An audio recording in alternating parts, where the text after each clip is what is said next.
Hello, I'm in a Honda CR-V 2002 and I'm going to show you how to open this safety cover so you can refill your gas. So first you'll go to the driver's side here, and then when it's right here you should have a little lever to pull. That's a release.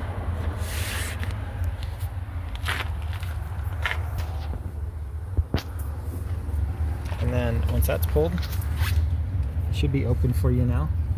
So you go in, unscrew as needed, fill your gas. Usually there's a direction on the lid or this if it's something special, but this car is just normal. And then screw it back on, close it back up, and then you'll have to pull that lever again if you need to open this again.